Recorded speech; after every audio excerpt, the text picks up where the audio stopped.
공업화를 향해 빠르게 돌진하던 일본. 그들은 선진 기술을 습득했고 동시에 서양의 생활 방식까지 모방하기 시작했다. 음력이 양력으로 대체되면서 양력설이 음력설을 대신했다. 천황은 소고기를 먹기 시작했으며 고위 관리들은 연미복을 입었다. 남자들이 쪽진 머리를 자르고 서양식 머리 모양으로 바꾸느라 이발소가 바빠졌다. 짧게 자른 머리에서 사고적인 생각이 나온다는 말이 있을 정도였다.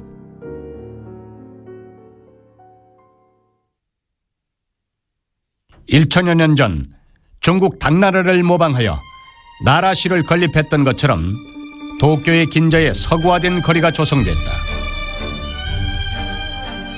당시 이곳은 구미 지역의 도시를 모방한 곳이다. 2층짜리 벽돌로 된 양옥을 지었고 거리에는 전차가 다녔으며 밤이 되면 가스등이 점화됐다. 일본의 겉모습은 새롭게 변모하는 듯했고 메이지 유신은 순조롭게 진행되는 듯했다. 문명개혁에 대한 과도한 열기는 일본의 전통 문화를 붕괴시켰다. 일부에서는 영어를 모국어로 삼고 서양인과 결혼하여 인종을 개량해야 한다고까지 주장했다. 이 모든 것은 현대 문명과 일본 전통 문화가 충돌한 결과였다. 개혁이 가져온 불공평은 이미 존재하고 있던 사회적 모순을 극대화시켰다. 1881년 일본 정부는 투자액의 30분의 1에도 미치지 못하는 저가에 홋카이도의 정부 사업을 개인에게 팔아넘기고 만다. 이 일은 부패한 관리와 기업가의 결탁에 불만이 많았던 일본 국민들을 자극했다. 폭동이 일어나기 직전이었다. 결국 천황이 직접 나서서 일부 부패 관리들을 파면하고 나서야 사태는 수습됐다. 이토 히로부미는 취임 후 얼마 되지 않아 곤란한 상황에 처한다. 메이지 정부는 일본 전통 스포츠인 스모를 금지했었다. 반나체 상태로 상대 선수와 힘을 겨루는 모습이 우스꽝스럽다는 이유였다. 그러나 다카사고라고 불리는 유명한 스모 선수가 정부의 금지령에 정면 도전하여 도쿄에서 공개 스모 대회를 열었던 것이다. 다카사고를 지지하는 민중들은 대회를 저지하러 온 경찰과 대치했다. 상태가 악화되는 걸 피하기 위해서 천황은 스모 대회를 직접 주최하고 대회에 참석해 스모 폐지 명령을 철회한다. 스모 선수의 정면 도전과 국민들의 불만, 이토 히로부미는 국가의 발전 방향과 개혁 방식에 대해 깊이 고민할 수밖에 없었다.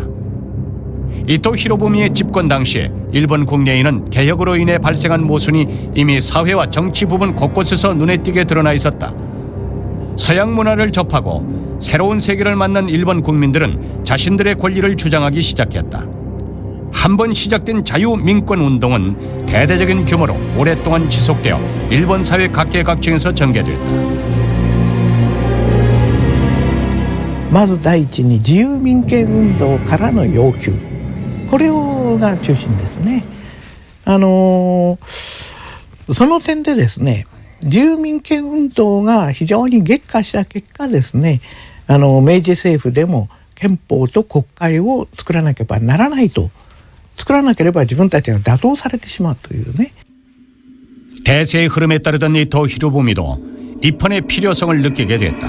그래서 그는 일본 최초의 헌법 초안을 잡기 시작한다. 그는 10여 년간 펼쳐온 개혁을 통해 나라주의가 새로운 변화를 이루지 못한다는 것을 깨달았다. 이때 이토 히로부미의 친구인 시부사와 H도 사군에서 전대 문명의 융합을 위해 노력하고 있었다. 평생 500여 개 기업을 설립하고 경영한 시부사와 H는 일본 현대 기업의 아버지라고 불린다.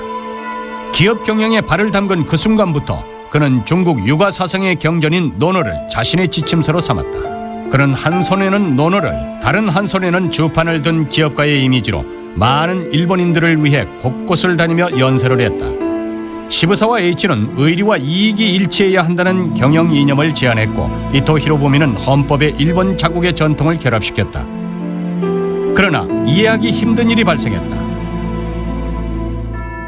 민권을 보호하고 민권을 기본 정신으로 하겠다며 제정한 헌법에 천황의 절대적 권력을 강조한 조항이 추가된 것이다. 과연 그 이유는 무엇이었을까?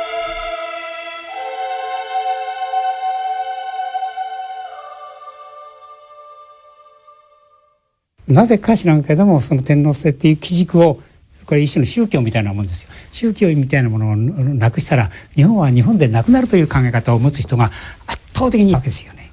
でそれは、一方では日本の近代化を推し進める人たちでさえもそうであった。だから伊藤博文だってそういうことを利用していく方がないねという考え方を当然持ってるわけですね。 1889년 2월 11일 도쿄에는 많은 눈이 내렸다. 이날 이토 히로부미가 초안을 만든 대일본 제국 헌법이 정식으로 공포되었다. 이 헌법은 메이지 유신의 성과를 확고히 다지는 동시에 천황을 받들어 전통을 계승한 것이었다. 법 제정을 통해 천황의 존재는 신성하며 침범할 수 없음을 확실히 했고 천황에게 군 통솔권과 대외 전쟁 선포권 등 모든 대권을 부여했다.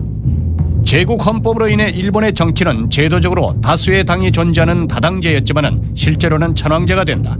대외적으로는 세력 확장에 힘쓰고 대내적으로는 압박을 가하는 군국주의의 기본틀이 만들어진 것이다.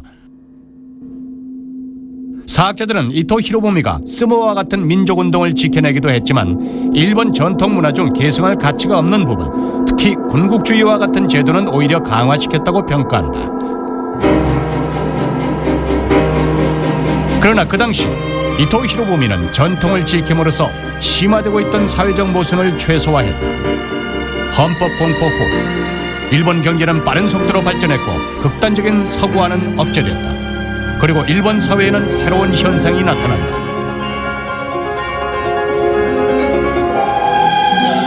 양복의 유행과 동시에 기모노는 가장 아름다운 예복으로 남겨졌고 서양식 술집이 많아졌지만 차를 음미하는 일본식 다실은 일본인의 정신적 휴식처로 남았다.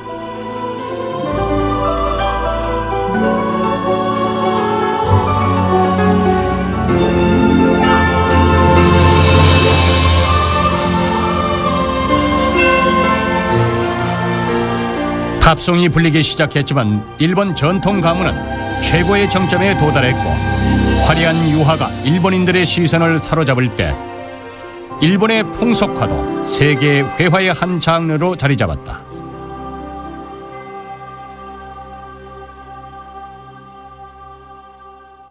日本文化像洋葱头文化这种形象是非常有，可以让我们非常清楚地看到日本文化的一种状况。它像洋葱头一样，剥开一片，剥开一片，最后想要找日本文化的核没有。因为什么？因为它每一片里头都含有外来文化影响和它日本文化的非常重要成分的一种结合融合。